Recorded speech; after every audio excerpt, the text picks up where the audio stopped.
common environmental problems facing of the contemporary society is air pollution. Industrial operations, woodland fires, home combustion appliances, and automotive emissions are a few common contributors to air pollution. Consumption of cigarette butts also contributes to this problem that motivates the researchers to utilize cigarette butt in addressing air pollution problem. Major goal of this study is to ascertain whether recycled metal paint and cigarette butts might potentially infiltrate and serve as an alternative exhaust for vehicles. The materials used are cigarette butts, paint can, plain metal, metal screw, drills, TIG welding, heavy metal scissors, grinder, hammer, and gouge. In order to make this product, step 1, the researchers first gathered and prepared all the necessary materials.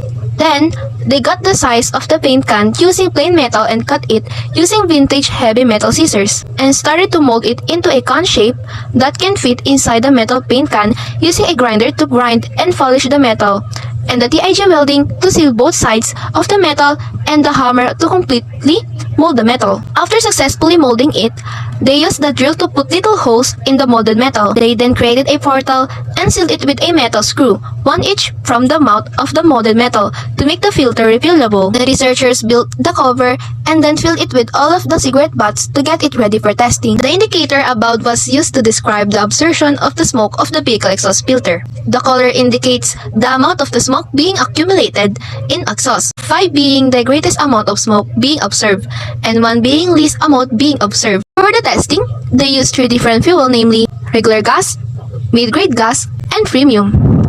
Regular gas shown discoloration and increased mass to 5.0 gram. Mid-grade gas shown no outward signs of change but had a slight hike of a mass to 0.40. Mid-grade gas showed no outward signs of change but had a slight hike of mass to 4.0 gram.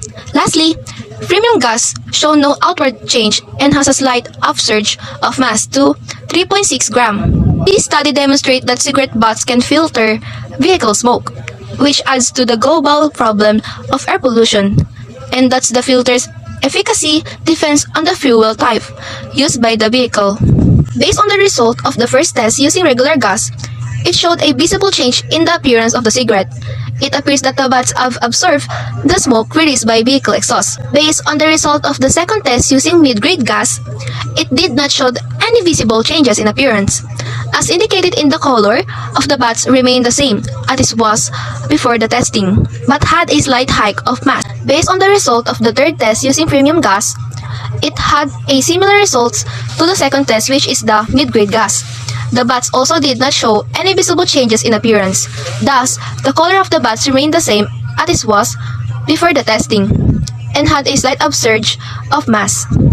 This study demonstrates that cigarette butts can filter vehicle smoke, which adds to the global problem of air pollution, and thus the filter's efficacy depends on the fuel type used by the vehicle.